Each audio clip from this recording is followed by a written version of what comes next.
razumeš? Imam tremu. Pa mislim, imam primetbu što nisi doveo neku mladersku grupu, recimo, kao neke pevačice, koje sad prave te velike koncerte, pa jedno 20 tih igračica, pa kao onda vi kao igrate nešto, a pevaju kao da izgažava kuri oko neko. Lepo pevaš po mom mišljenju, ali si mogla malo i nekim drugima da pevaš osim žiriju. Ovo samo ovako radi, dobro jutro, lepimo i ništa. Pa je malo, je statično. Ništa kod tebe. Treba stati ovde ispred svih vas. Korektno si se obukla.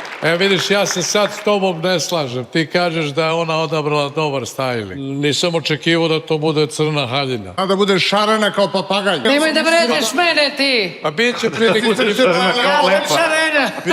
Bit će prilike, ti što se mene tiče prolaziš sigurno. Pevala je tačno, s tim što, eto, verovatno je to ta trema gde ona po meni nije gazila te tonove, nije imala tu dinamiku u samoj toj interpretaciji. Lutko, ti pevaš, boli glava. Hvala puno.